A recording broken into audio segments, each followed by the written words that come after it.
Claxo venimos trabajando sobre una temática que tiene que ver con los 30 años de democracia en América Latina, más o menos marcando el inicio o mejor dicho, la casi desaparición de las dictaduras militares a partir de 1983.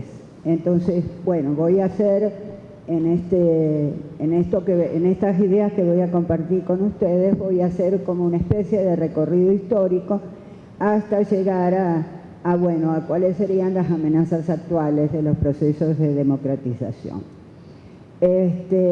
Primero hay que comenzar diciendo que, por ejemplo, en 1974, Alejo Carpentier destacaba que en menos de un año habían salido 3 novelas sobre el dictador latinoamericano. De hecho, la novela del dictador latinoamericano es un género que podríamos decir es casi original de América Latina. ¿Cuáles eran estas novelas? ¿No es cierto? Yo el Supremo, de Augusto Roa Bastos, El recurso del método, del propio Alejo Carpentier, y El otoño del patriarca, de Gabriel García Márquez. Sostenía Carpentier que el dictador es un producto siniestramente característico del suelo americano y es necesario mostrar su realidad y tratar de desentrañar los enigmas de su reaparición periódica, casi continuada en el escenario latinoamericano, donde las juventudes están en lucha desde hace más de un siglo contra el personaje. Las novelas del dictador son el reflejo de uno de los problemas más preocupantes de la realidad del continente. Es el poder dictatorial, tiránico, autoritario y antipopular. Es importante señalar que nuestra América está ligada, y eso después lo vamos a retomar al final, nuestra América está ligada en la imaginación mundial a la dictadura. Y uno de los aspectos más resaltantes lo constituye justamente el tratamiento literario que se le da al tema de la dictadura. Es frecuente la aparición de la figura del tirano que mediante la fuerza o mecanismos ideológicos mantiene bajo control estricto a la sociedad y donde reina la corrupción y la violencia. En la historia de América Latina puede leerse también como la historia de las dictaduras que se van sucediendo, de los derrocamientos de gobiernos democráticos por militares aliados de clases privilegiadas, de la burguesía y de los intereses internacionales que frustran sangrientamente la esperanza de los pueblos. La historia de América se desarrolla en torno a una lucha de clases. En eso se diferencia de Europa. No hay luchas dinásticas, gracias a Dios, en América Latina. Realmente las luchas son de clase. A partir de la década del 70, bueno, la doctrina de la seguridad nacional. ¿En qué se apoyaron toda esa ola de golpes de Estado y dictaduras que hubo alrededor de los años 70? Básicamente, a partir de los años 60, mediante diversos golpes de Estado, fueron desplazadas las autoridades electas en la mayoría de los países de América Latina y se instalaron dictaduras como una reacción a la intensa movilización social y el auge de las ideas de izquierda a partir del triunfo de la Revolución Cubana. ¿No es cierto? En esto lo explicó muy bien el profesor. Cuando hay procesos de democratización, también hay reacciones del imperio norteamericano. ¿Y qué creó en ese momento una cosa que se llamó la doctrina de la seguridad nacional?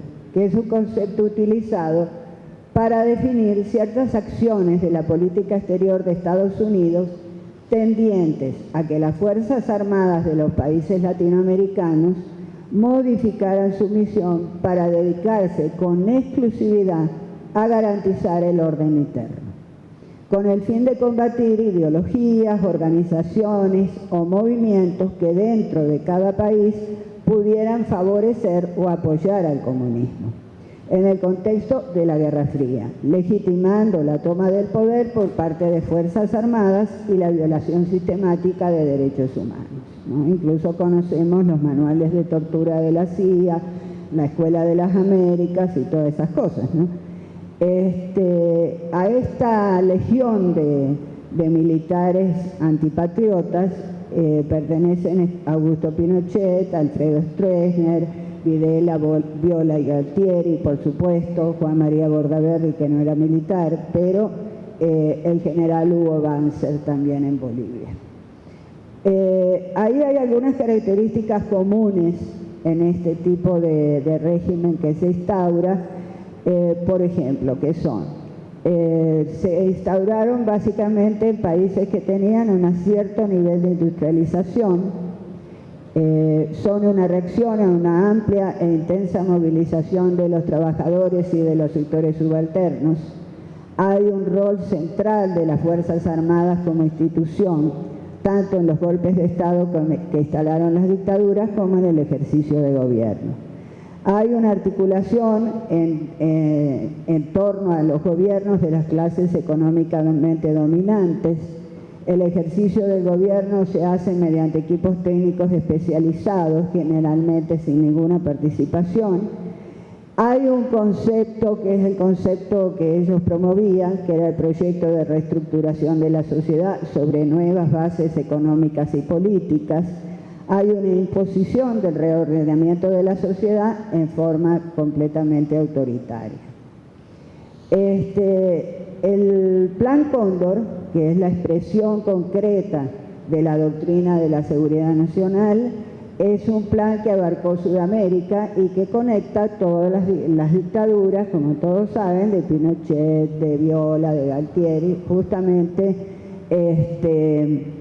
es el nombre con el que se conoce la coordinación de operaciones entre las cúpulas de los regímenes dictatoriales del Cono Sur, con la CIA de Estados Unidos llevado a cabo en las décadas de 70 y 80. A principios de 1974, los oficiales de seguridad de la Argentina, Chile, Uruguay, Paraguay y Bolivia se reunieron en Buenos Aires para preparar acciones coordinadas contra blancos subversivos. El Plan Cóndor fue establecido el 25 de noviembre de 1975 en una reunión realizada en Santiago de Chile. Y esta doctrina de la seguridad nacional tuvo su expresión en Centroamérica.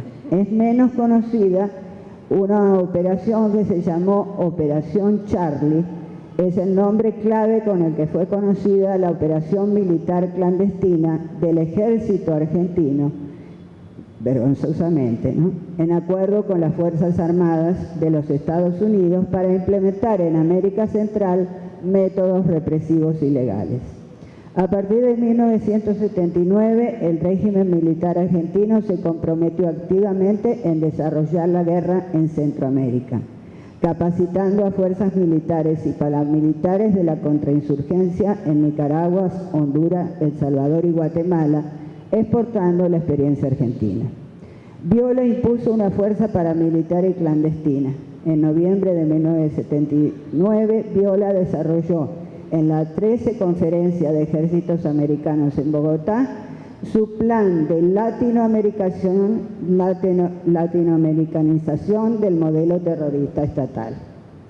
Las Fuerzas Armadas argentinas se convirtieron en una fuerza abiertamente expedicionaria en América Central.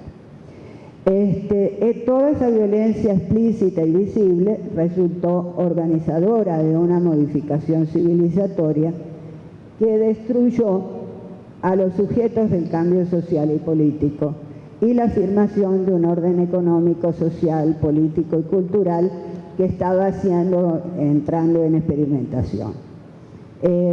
A principios de los años 80, el modelo económico político neoliberal impuesto por el proceso de reorganización nacional en la Argentina empezó a tener problemas. Ocurre allí la Guerra de las Malvinas, que, como dijo la presidenta Cristina, no fue una decisión del pueblo argentino, porque detrás de ella ni siquiera estaba el intento de ejercer soberanía, sino un intento de perpetuarse en el poder. Del gobierno militar que en 1982 encabezaba el general Galtieri. Memoria y verdad, entonces, fundamentalmente son necesarias para que se descorra el telón que pretende hacer creer que al Reino Unido que aquella decisión fue realmente del pueblo argentino. Se abre entonces con esta derrota que quiebra dos cosas muy importantes. Primero, un sentimiento también nacionalista, pero además una cierta confianza que tenían las élites en el apoyo de Estados Unidos, que ustedes recuerdan que se dio vuelta completamente. Y entonces comienza una ola, digamos, que pudiéramos decir de retroceso de las dictaduras, regresan las democracias, claro que en una versión restringida. Pero hay algunos hechos importantes a nivel mundial que inciden en esas democracias que vamos a llamar formales o restringidas o liberales. En 1984 se cierra la Escuela de las Américas. Esto es una gran cosa porque ahí era donde iban a estudiar pues, el curso de dictadura. Pero entre el 85 y el 89, bueno, viene toda la época neoliberal con básicamente Ronald Reagan y Margaret Thatcher.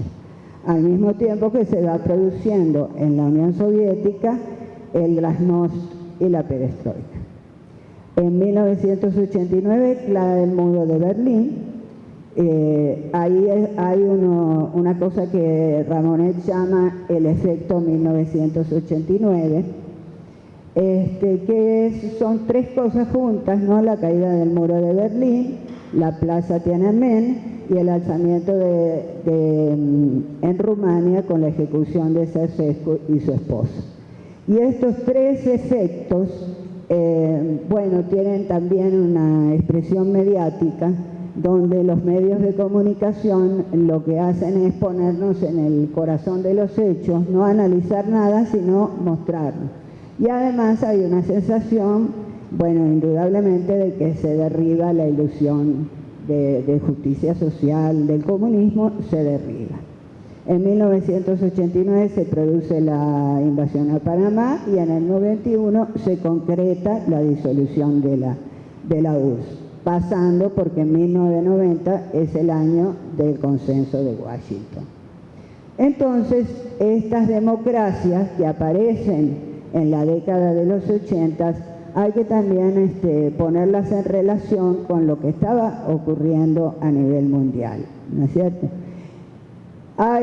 ¿Por qué se fija la fecha aproximadamente de 1983 para considerar que tenemos ahora este año 31 años de democracia, por lo menos formal en algunas partes, real en otras, en América Latina? Bueno, porque en 1983 cae la dictadura militar argentina, pero ocurre también en el 83 aquí en Venezuela el Viernes Negro, o sea que se dan unas democracias en unas condiciones donde la utopía está en retroceso, ¿no?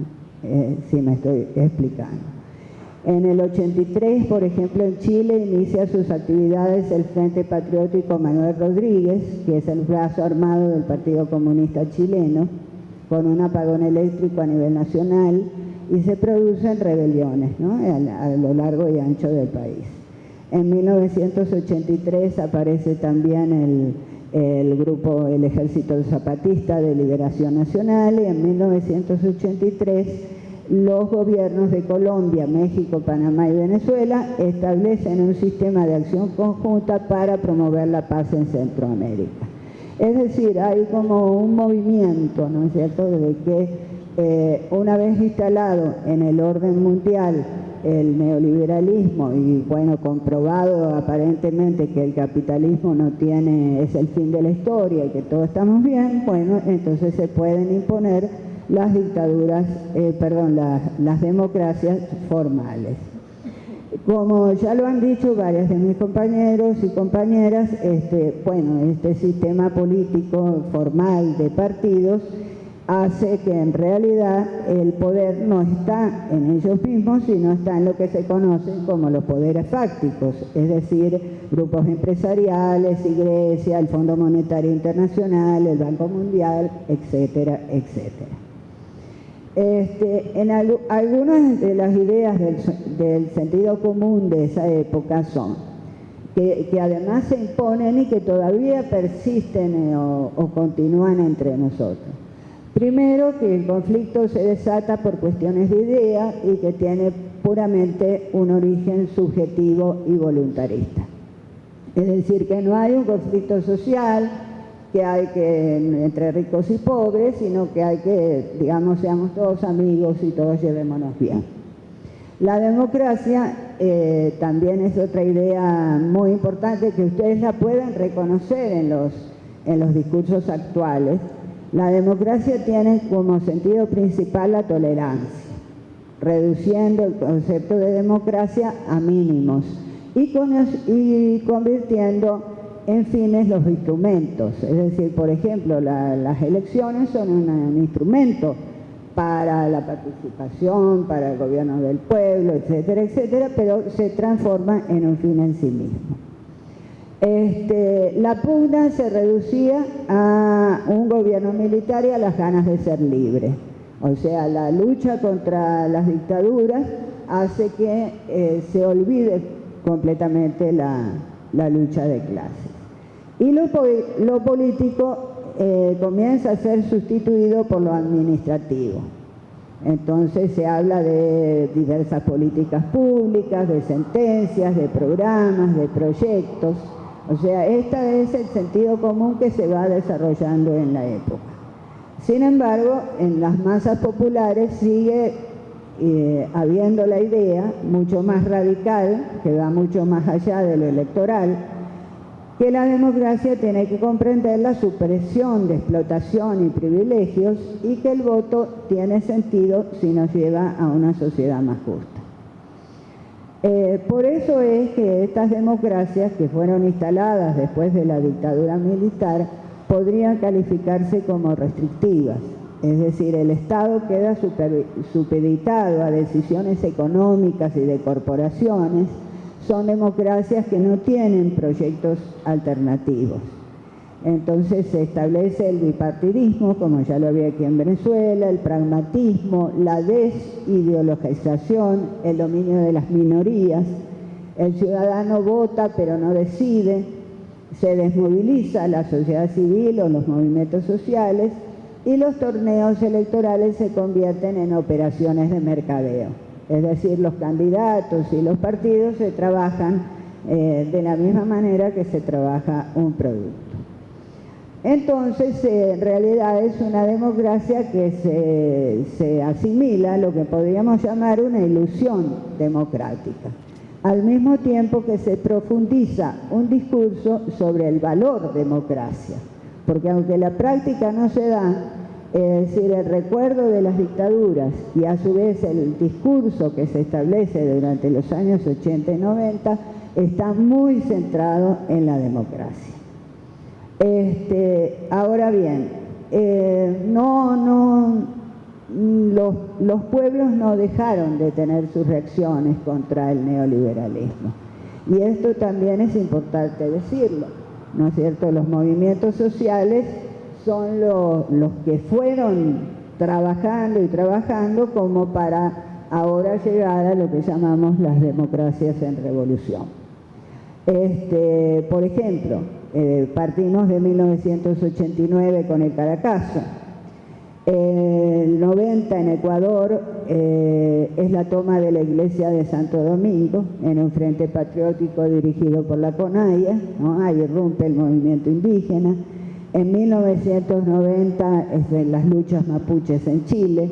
En el 92, por ejemplo, en Uruguay se produce un plebiscito y gana contra la ley de privatizaciones. En 1994 el ejército zapatista enarbola la lucha contra el AICA. En el 95 en Brasil aparece el MST, se consolida el movimiento de los sin tierra y se consolida como principal referente contra el neoliberalismo. En el 2000 en Bolivia se produce la guerra del agua y Cochabamba se levanta contra la privatización. Entonces los gobiernos a la izquierda que van a suceder a estas democracias restringidas también vienen preparados, ¿no?, por la insurgencia social que está constantemente trabajando.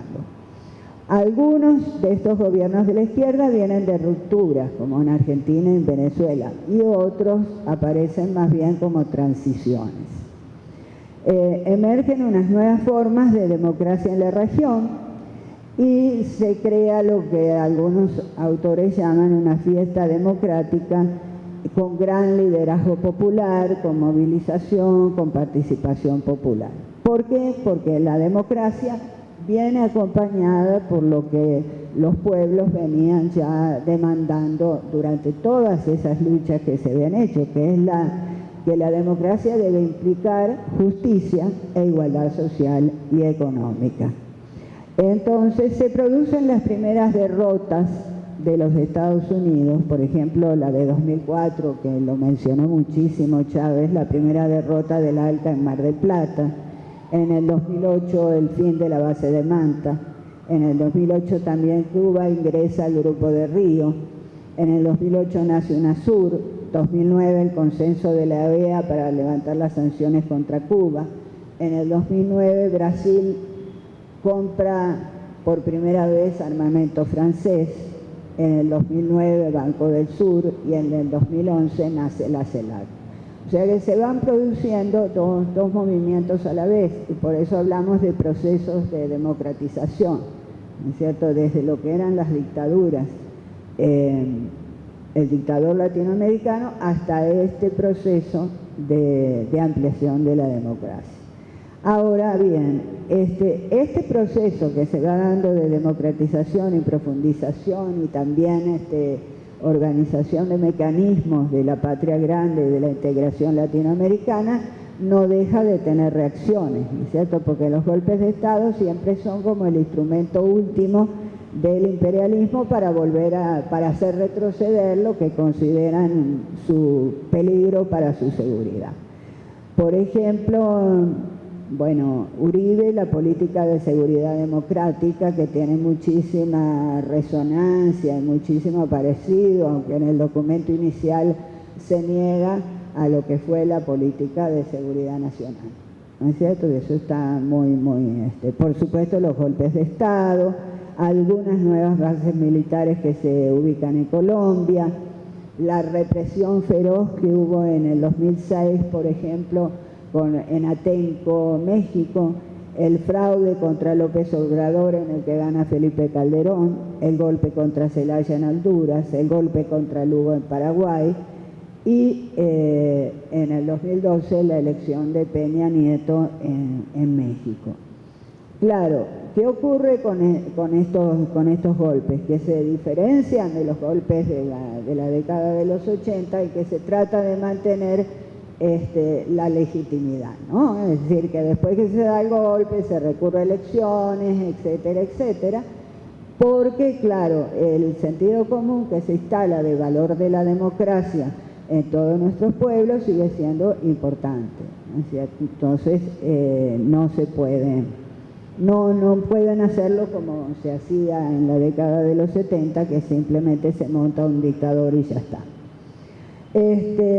Entonces nos encuentra a América Latina en este momento con tres tipos de gobiernos que pretenden refundar el neoliberalismo, ¿no es cierto?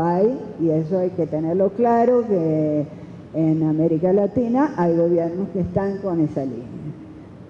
Luego gobiernos que podríamos llamar, o que algunos, por ejemplo, Emil Sada llama post-neoliberales, que son los que llaman la buena izquierda, ¿no es cierto?, que es una izquierda para construir una sociedad que no esté basada en la explotación y la lógica del lucro, pero que no van hacia el socialismo. Por ejemplo, la Argentina, el Brasil, y gobiernos anticapitalistas que van o pretenden ir hacia el socialismo. Lo cierto es que unos y otros países han reducido la desigualdad. Y no los neoliberales, pero sí los demás, ¿no? Tanto los buena izquierda como quizá la izquierda mala, ¿no?, entre comillas. Hay también en estos países una evolución de la democracia.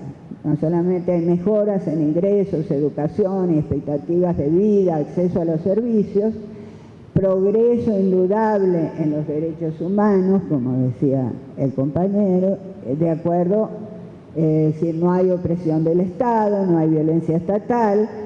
Hay también dos elementos muy importantes: una reinterpretación de la identidad revolucionaria, o sea, un nuevo sentimiento que nos hace, ayudado por Telesur y otros mecanismos, que nos ha revitalizado, ¿no?, en la utopía, y una relación entre crisis económica y crisis política, es decir, la relación política y economía que se había destruido durante la democracia restrictiva, es decir, se veía como que la economía es una cuestión de técnicos, de tecnócratas, y por otro lado va la política, ¿no? Se vuelve a hacer la relación entre economía y política. Algunos llaman a estas democracias, ¿no es cierto?, democracias intensas, ¿no?, porque hay una intensidad de pensamiento en la democracia y hay una intensidad de participación. Se revaloriza la democracia acompañada por una revalorización de la política, en contraposición se desaloja la concepción de unidad nacional como punto de partida. Hay una crítica a la concepción instrumentalista de la política y un reencuentro con la sociedad, el pueblo en general. El futuro de la democracia, está claro, está indisolublemente ligado al futuro de la igualdad y la justicia social. Y eso es lo que los pueblos están apreciando. Ahora bien, pareciera, ¿no?, que se va logrando mantener a pesar de todos los ataques. Pareciera que se va teniendo algunos triunfos contra el imperialismo. La mayor parte ayudados por la forma misma de la democracia, que, como decía Alfredo Maneiro, tiene que crear espacios que permiten el protagonismo popular, y es el protagonismo popular pues la garantía de que se mantenga la democracia. Ahora, hay algunos peligros que pudiéramos mencionar sobre que se cierren sobre estas democracias en revolución. En primer lugar, vamos a citar a Álvaro García Linera, que dice: gobernar obedeciendo es afirmar cada día que el soberano no es el Estado, que el soberano es el pueblo, que no se manifiesta cada 5 años en el voto, sino que se manifiesta, habla, propone cada día necesidades, expectativas y requerimientos colectivos. Lo que se le pide al gobernante, sigue diciendo García Linera, es sintetizar y unir, porque pueden haber voces discordantes dentro del pueblo. El pueblo no es una cosa homogénea, hay clases sociales, hay identidades, hay regiones. El pueblo es muy diverso. El pueblo debe sintetizarse en un solo sentido sus inquietudes, pero eso no significa que el gobernante sustituya al pueblo. Gobernar obedeciendo es eso. El soberano es el pueblo y el gobernante es simplemente un unificador de ideas, un articulador de necesidades y nada más. Esto lo dijo García Linera en el 6º Foro de Filosofía en el 2002. Entre los peligros o las amenazas, podríamos decir que hay peligros externos y peligros internos. Por ejemplo, el peligro más externo, más claro, es la desestabilización constante por ataques de los Estados Unidos en una política que podríamos llamar de guerra perpetua, que no ceja, que en todo caso baja un poquito, pero vuelve a venir. Otro peligro es la apropiación por la derecha del lenguaje de la izquierda, porque los temas de política social, que son tan importantes para el mantenimiento de la democracia, ya están siendo apoyados por la derecha, o por lo menos de palabra, ¿no? Sabemos que no se va a mantener, pero ellos lo dicen. Y entonces, bueno, eso representa un gran peligro. Los medios de comunicación que están aquí en Venezuela, bueno, tenemos Telesur y esa experiencia, pero nosotros sabemos que incluso de América Latina hay países donde no se ve Telesur, no está en señal abierta, está solamente por cable. Y los medios de comunicación están muy cartelizados, ¿no? La prueba es, por ejemplo, lo que se hizo con Peña Nieto, ¿no? Una construcción completa del candidato. Hay en toda América Latina una exacerbación del miedo, ¿no? El tema de la violencia, de la inseguridad personal, genera brotes fascistas, ¿no es cierto? Y entonces se va generando un fascismo social.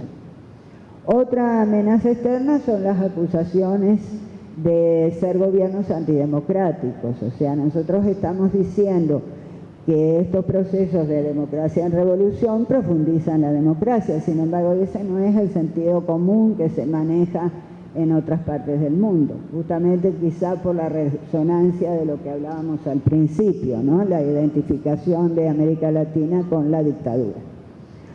Entonces, de hecho, se dice que un gobierno puede haber llegado al poder en forma democrática, pero que se convierte en un peligro para la democracia porque utiliza el apoyo de sectores populares para subvertir las instituciones democráticas de su propio país, generando la inestabilidad y la desestabilización del sistema.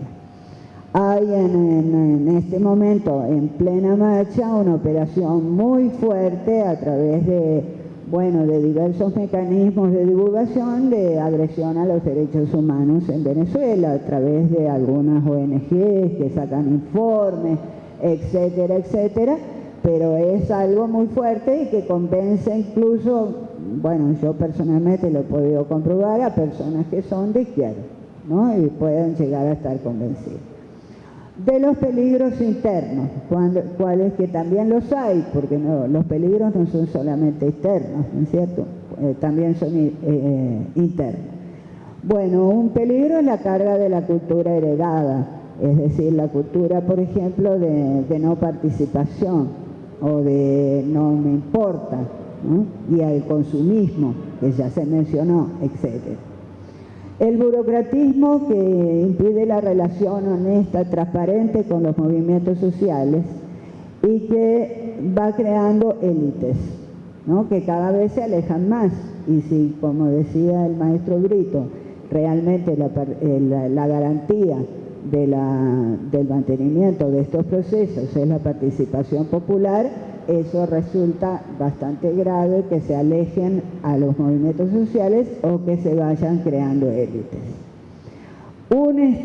Otro peligro interno es lo que se llama el síndrome del pensamiento grupal, que es estar siempre conversando entre las mismas personas y estimar anticipadamente cuál será el consenso del grupo para ajustarse a ello, ¿no es cierto? Los grupos ejercen una presión a veces no claramente dicha, pero ejercen una presión.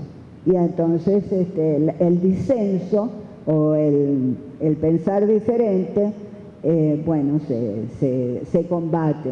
Se combate no solamente porque se lo combate y se dice que no, sino porque el grupo mismo va generando esto que se llama síndrome del pensamiento grupal. Ciertas fallas de la intelectualidad, que ahí nosotros tenemos que hacer como una cierta mea culpa, ¿no es cierto? Tenemos los intelectuales o los que trabajamos con la cabeza, eso de intelectuales a mí nunca me gustó mucho, hacer una reflexión bien ligada. Yo creo que estamos en ese camino, pero hay que hacerlo mucho más todavía, ¿no es cierto? Tiene que trabajarse más, por ejemplo, sobre la transición al socialismo. ¿Por qué? Porque a pesar de que hay un debilitamiento y una crisis general del capitalismo, todavía el modelo alternativo no está totalmente claro, no está claro, no se sabe cómo definirlo, o por lo menos no está claro en una gran parte de la gente. La otra amenaza interna es que no se construya el poder popular, ¿no es cierto? La calidad de la democracia depende de que el poder popular exista y sea activo. Y por fin, lo que señalaba también Ramón, los conflictos en torno al desarrollo económico y el equilibrio medioambiental. Es decir, países que tienen necesidad de aportar divisas, de desarrollarse, como por ejemplo el petróleo en Venezuela o la minería que se está haciendo en el Zulia, que sabemos que no está del todo bien, pero que constantemente hay una puja entre lo que se llama el desarrollo económico y el desarrollo medioambiental. Bueno, en resumen de esto, la idea era ver ese recorrido largo que viene desde los años 70, pasando por el 83 para llegar ahora, y cuáles son, a la luz también de esa historia que nos abarcó, cuáles son los peligros, las amenazas que nos rodean. Muchas gracias.